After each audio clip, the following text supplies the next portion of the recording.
By the way, I have to be honest, I haven't played Fallout 4. I played Fallout 3. I thought that was a legendary game. I've been can you make a case for Fallout 4 that I should, or should I just wait till Fallout 5? And when is that I coming think you out should again? play Fallout 4. Love to hear your thoughts. All right. It's a different game.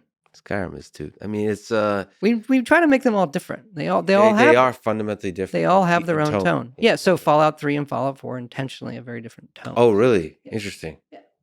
So what's that world like? What's the post-apocalyptic world of Fallout? If you can just briefly take a stroll into that world, tone-wise. Well, in entertainment, there's a lot of post-apocalyptic stuff.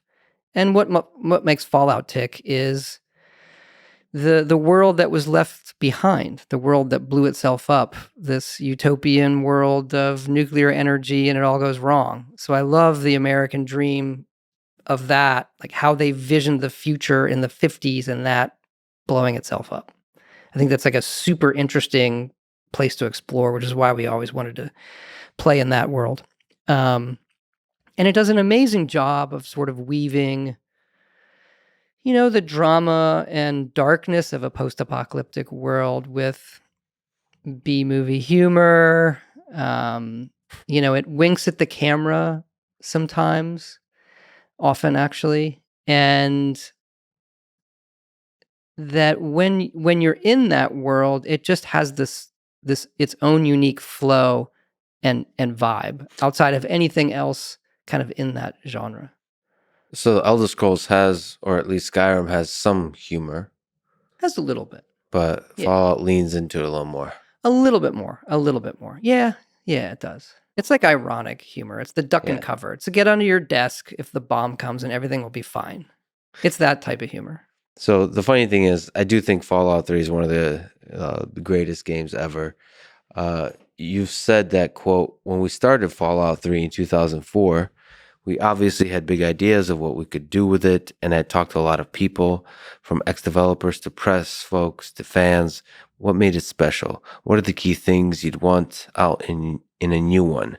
The opinions, and I'll put this mildly, varied a lot, but they would all end the same, like a stern father pausing for effect, but do not screw it up. How do you not screw up a game? You have not screwed up many games. Yet. I mean, back to the Fallout one. Yeah. Yeah, I remember that we were met with a lot of skepticism in terms of, what are they going to do with this? It was a beloved kind of isometric turn-based role-playing game, awesome for when it came out. And actually it was announced, we had finished Morrowind, but not announced Oblivion. But because we'd acquired the rights, we had to announce it. Because I think Interplay was a public company. I don't remember. I just remember we had to announce it, and we're thinking there, well, we're gonna piss off all the Elder Scrolls fans because we're announcing a Fallout game. We're probably gonna piss off the hardcore Fallout fans because we didn't make the original, and clearly we'll probably make a different kind of game.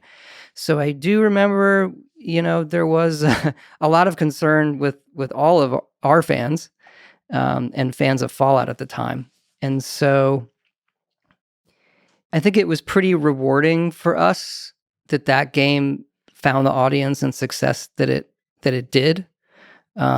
Is one of my favorite projects that I've ever worked on. And because it was so fresh for us, and we had a very clear, like, even before we had the rights, like, this is the game we're going to make. Like, this is the kind of thing we're going to do. And we had done Morrowind, then we were working on Oblivion.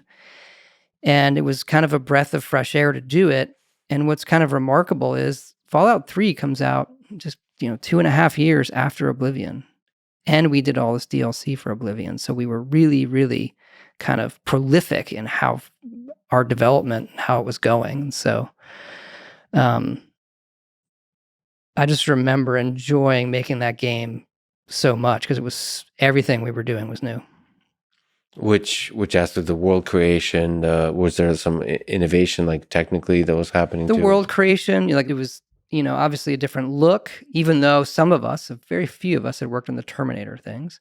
The VAT system, the skill system, and we loved the original game so much. So you felt this responsibility to bring it back in a big way and reintroduce it in a way that, as much as we could, scratch the same itch when you played the original game, that it had the same tone.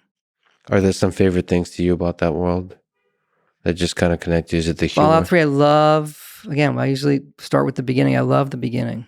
I love the character generation. If you played it a lot or you're developing it, it starts to feel really long. Mm-hmm. But the first time you play it or second, I just think it's awesome. And this idea, it's a hard thing to say, okay, we want you to feel like your character on the screen. Even when you play like a Skyrim, you don't know what you were doing before that. But Fallout 3, you were born in the vault and you were raised in the vault and you lived in the vault, but you experience a part of that. So it's a very different, when you step out, I think it really, I mean, the visuals are the visuals, but the emotional moment of stepping out of the vault, you feel like you lived your whole life in the vault. And you feel like you have a sense of your past. Right. And I need to find my father. We should. Isn't it possible to have that sense with like Elder Scrolls, like a life story, like childhood trauma and stuff? Back to the human. I mean, condition. you'd have to look. You do some of that stuff, but they go through menus. Pick your background. We're doing that in Starfield. Hey, pick your background. What were you doing before this moment? Can you pick your traumas and stuff? Like, Say, that's a mod. If you want to make a mod, you want yeah, to make a thank mod. you. Go for that.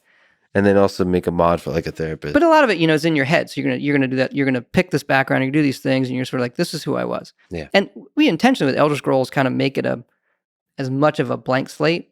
Elder Scrolls is a little bit more of a blank slate game to who you are, which has a lot of positives. And Fallout for us has been more of a, this was your life before. Here's who you were.